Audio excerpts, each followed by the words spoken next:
Entonces, al ver nosotros que Israel todavía no mora confiadamente, que para que esta invasión de la Tercera Guerra Mundial se lleve a cabo, Israel tiene que morar confiadamente, y solo lo puede hacer al que consideran el mundo islámico como el anticristo para ellos, las cosas que deben suceder pronto. Estos primeros 3 versículos, que son los que yo quisiera abarcar en este día, es la clave también para todo el resto del libro del Apocalipsis, porque vamos a ver de qué forma el Espíritu Santo despeja muchas incógnitas, muchos misterios que se encuentran ya en el libro, pero sin entender estos 3 primeros versículos.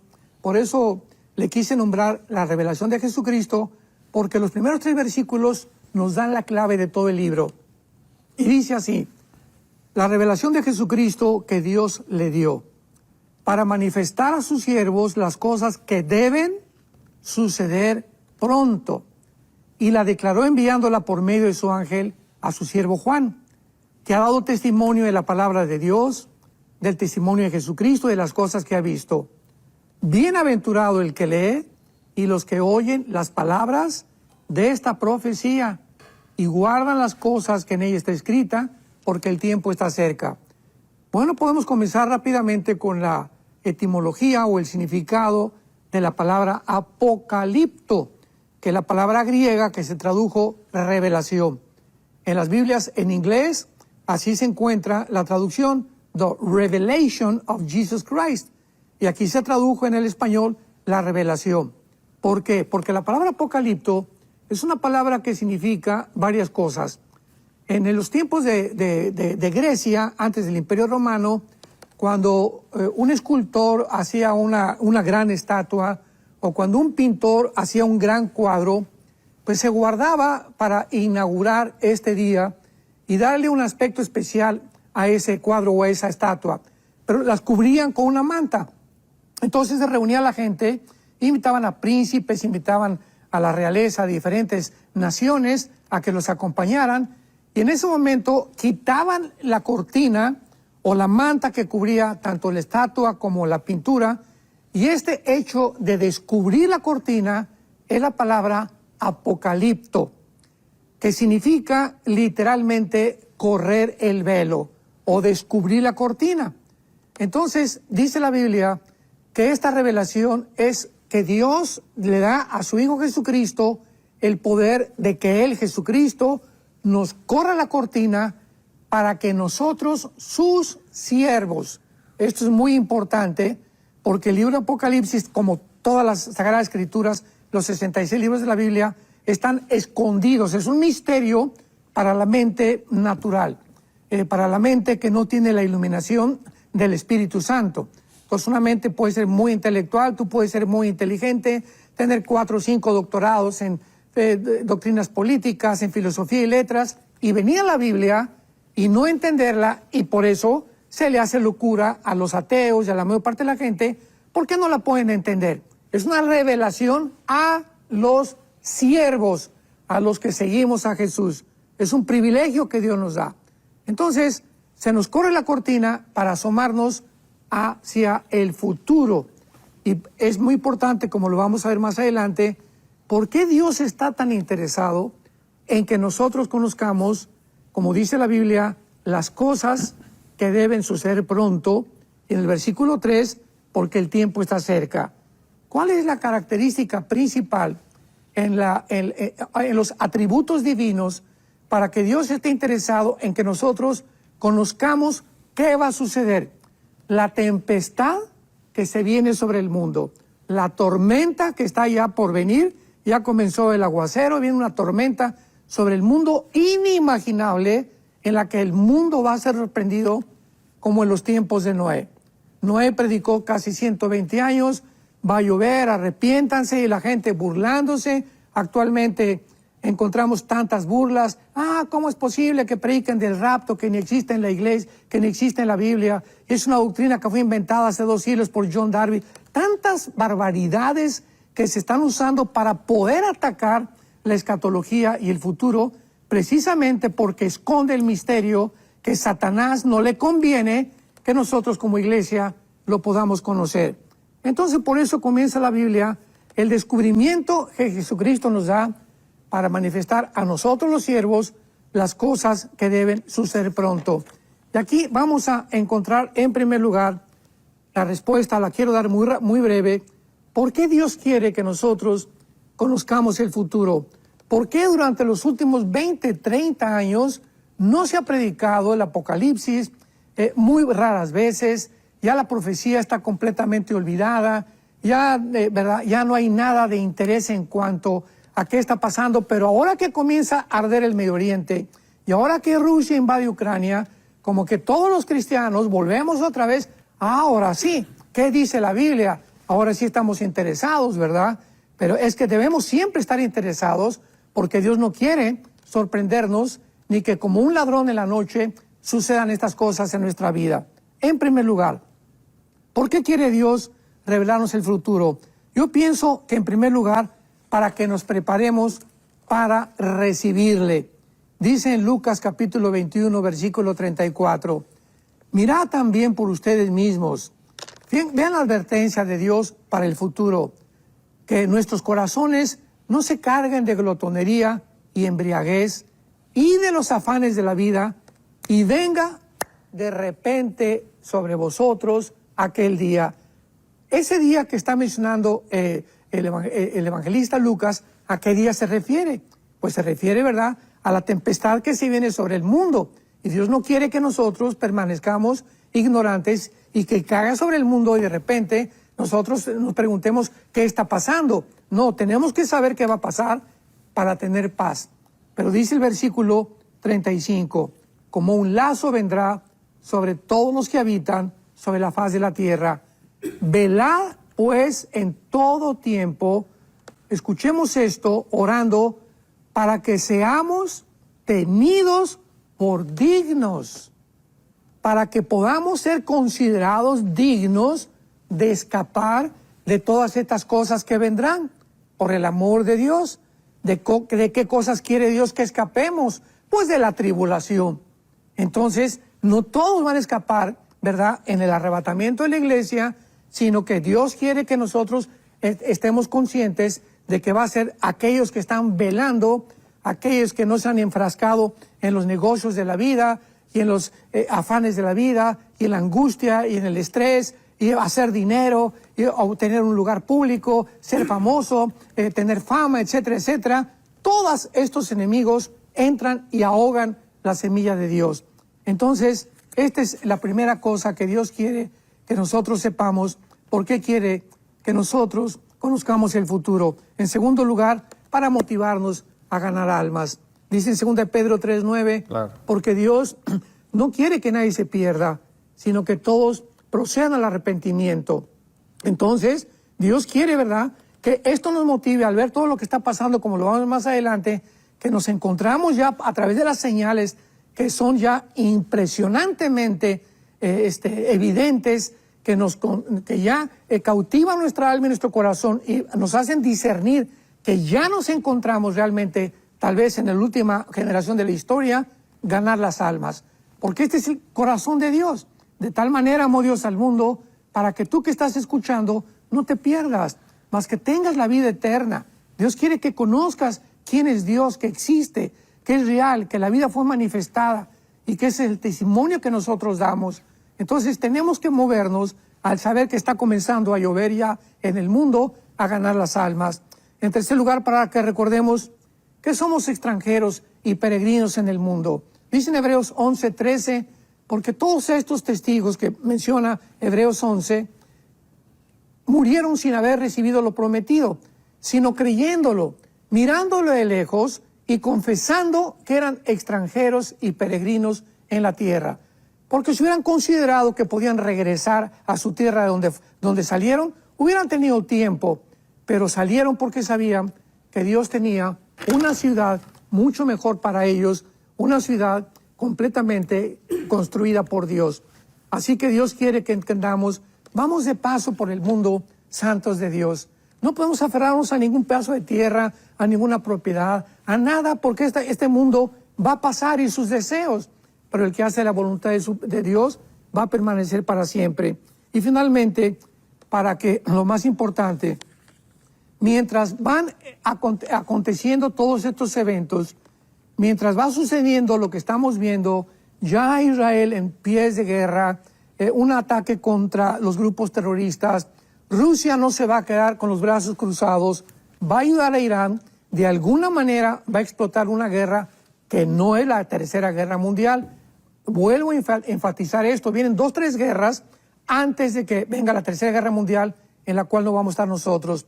Pero en cuarto lugar, Dios quiere que sepamos el futuro para que conforme los eventos vayan sucediéndose, podamos nosotros entender que Él es fiel, que lo que hizo con Israel lo va a hacer también con nosotros. Por ejemplo, rápidamente en Ezequiel 38, versículo 8. Veamos esta profecía de hace 2700 años, santos de Dios. Ezequiel 38, versículo 8. Dice así, veamos los detalles de esta profecía. De aquí a muchos días serás visitado. O sea, aquí se profetiza una invasión masiva de una confederación política de muchísimas naciones en contra de Israel, que es la tercera guerra mundial. De aquí a muchos días serás visitado. Al cabo de años, o sea, a Sharit, Shanek, se dice en el hebreo que es al final del tiempo, al final de los días. Serás visitado a la tierra salvada de la espada, recogida de muchos pueblos. ¿Quién es esta tierra? Lo dice más adelante, Israel. Hace 2700 años no estaban en el exilio. Y aquí se está profetizando que cuando ellos regresaran, 1948, vendría la invasión, vendrían los años en la que Israel se vería afectada completamente, si no es por la intervención de Jesucristo, que los va a salvar de la tercera guerra mundial. La tierra recogida de muchos pueblos a los montes de Israel, que siempre fueron una desolación. Cuando llegó en el 48 Israel, no había árboles, no había olivos, era un desierto total en el 48 hasta el 50, 52 Israel. En el 52 había 6 millones de olivos plantados, cumpliéndose las profecías que era una desolación. Ahorita Israel, en medio de todo el mundo árabe, es un oasis, es una nación fructífera, es una nación con adelantos tecnológicos impresionantes. De los premios Nobel que ha habido, el 65% los han ganado los judíos. En fin, hay muchas cosas, muchos clips, muchos links, muchos eslabones que Dios nos pone. Y finalmente dice así, que siempre fueron desolación, mas fue sacada entre las naciones y moran confiadamente. Entonces, al ver nosotros que Israel todavía no mora confiadamente, que para que esta invasión de la tercera guerra mundial se lleve a cabo, Israel tiene que morar confiadamente, y entonces viene la invasión contra ellos. Pregunta, nunca hasta ahorita Israel ha vivido confiadamente. Ahorita antes del programa platicábamos con Jonás y con Roger, ¿verdad?, acerca de que no hay una sola familia en Israel, una sola familia que no haya perdido hijos o nietos o sobrinos en alguna de las guerras desde el 48. Israel es un pueblo que vive con la ametralladora, con los R-15, ¿verdad?, en la cama, se levantan con armados. Es un pueblo que está continuamente al borde de ser destruido, de ser exterminado. Y por el milagro de Dios, que ha prometido guardarlos hasta el final, nadie los va a tocar. Como dice Jeremías 31, 35 al 37, es indestructible hasta la tercera guerra mundial. Entonces es importante que nosotros veamos que al suceder estas cosas, el único tiempo cuando Israel vaya a vivir en paz va a ser cuando el anticristo firme un tratado por 7 años garantizándoles la paz. Antes no va a haber paz para los judíos. Entonces, para que este tiempo llegue, que ya está casi delante de nosotros, Israel va a tener que ser atacado después de estas guerras, va a tener que pedir ayuda al anticristo, que va a ser el Mahdi del mundo islámico, para sentarse con ellos y que este hombre les garantice que ninguna nación árabe, ningún nación islámica los vaya a atacar. Y solo lo puede hacer al que consideran el mundo islámico como el anticristo para ellos. Entonces, por eso Dios quiere que nosotros sepamos las cosas que deben suceder pronto. porque el cristiano, el momento de recibir al Espíritu Santo, las vendas completamente se nos comienzan a caer. Dice el libro de Isaías que el mundo tiene una venda sobre sus ojos. O sea, el mundo, los seres humanos, bíblicamente, tienen una venda que no pueden discernir, no pueden diferenciar que hay una dimensión espiritual mucho más real que la dimensión física en la que nosotros vivimos.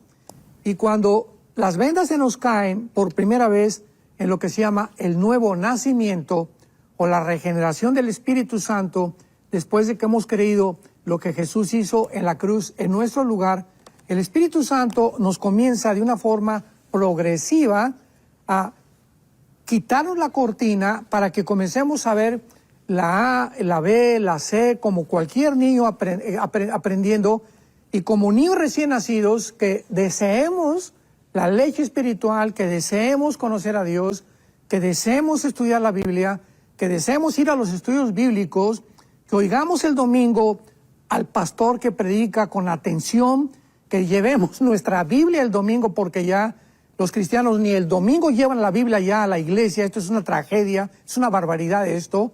Y mientras más nos alejamos y nos separamos de Dios, no nos damos cuenta que es la influencia del poder espiritual.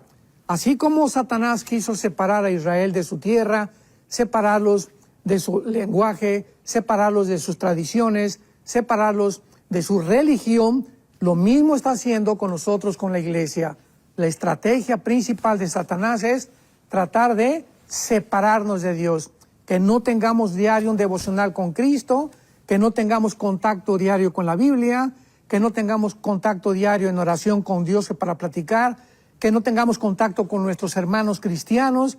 Esa es la estrategia satánica, porque esto pasa de una forma desapercibida y sin que tú te des cuenta. Llega un momento en que ya estás completamente fuera del camino, cumples y vas el domingo a la iglesia, pero no te has dado cuenta que cómo te has enfriado, no tienes ya amor por las almas, ya no tienes amor para ofrendar a la obra de Dios generosamente. Tu objetivo ya no es Jesucristo, ni la vida con Dios, sino tu objetivo, repito, se ha volcado completamente en esta vida. Y es cuando dice la Biblia que la semilla se apaga y estos son los que van a lamentar. Dice el Espíritu Santo aquí en el versículo 1 que esta revelación Dios se la dio a Jesucristo. Jesucristo usó a su ángel, a su siervo Juan. Cuando Juan escribe el libro del Apocalipsis, escribió en su primera carta estas palabras, la primera carta de Juan, capítulo 1, lo que era desde el principio, lo que hemos visto, lo que hemos oído, lo que hemos contemplado y palparon nuestras manos tocante al verbo de vida, porque la vida fue manifestada. Fíjense el testimonio que Dios le da a Juan para que Juan nos lo dé a nosotros. Juan dice, nosotros vimos, oímos, tocamos al verbo de vida, aquel que tenía la vida, aquel por cuya vida nosotros existimos. Nuestras manos lo tocaron, porque nuestras manos tocaron y palparon la vida, porque la vida fue manifestada. Y nosotros damos testimonio que esta vida se encuentra en la persona de su Hijo Jesucristo, para que tengamos comunión unos con otros, y nuestra comunión verdadera es con Jesucristo, su Hijo unigénito y amado por Dios. Entonces, por eso dice el Apocalipsis, que es la revelación final que Dios le da al apóstol Juan, que este testimonio Dios se lo dio al apóstol Juan. Y dice el versículo 2, que ha dado testimonio. Vean ustedes el testimonio de Juan. Número 1, ha dado testimonio de la palabra de Dios. ¿Eres cristiano? Hechos 1:8, recibirán poder cuando el Espíritu Santo haya venido sobre nosotros y me serán testigos. El principal objetivo del Espíritu Santo no es hacernos sentir, porque hay cristianos que dicen, pues quiero sentir a Dios y quiero sentir, y caen, como dicen Colosenses 2, en experiencias místicas, emocionales, sentimentales, en las que podemos ser engañados. Pero cuando venimos a la palabra, esto nos va a salvar de poder vivir una vida la que realmente le agrada a Dios. Y la vida que realmente le agrada a Dios es si nosotros estamos hablando al mundo de lo que hizo Jesucristo en la cruz. Yo te pregunto, ¿a alguna persona desde que te convertiste le has hablado de Jesucristo en tu escuela, en tu bufete jurídico, en tu consultorio médico, en el área del gobierno, algún senador, algún presidente, cuando has estado con el presidente, tal vez ustedes que nos escuchan, que son senadores o diputados, han dado oportunidad de hablar al presidente o a personas importantes acerca del amor de Dios en la cruz del Calvario? Para eso vino el Espíritu Santo. Y Dios no nos ha dado espíritu de temor, sino de poder y de valor. Entonces, tenemos que imitar a Juan si queremos conocer el futuro y vivir en paz. Dar testimonio de Jesucristo es nuestra principal responsabilidad. Y en segundo lugar, dice la Biblia, y del testimonio de Jesucristo. ¿Qué es el testimonio de Jesucristo?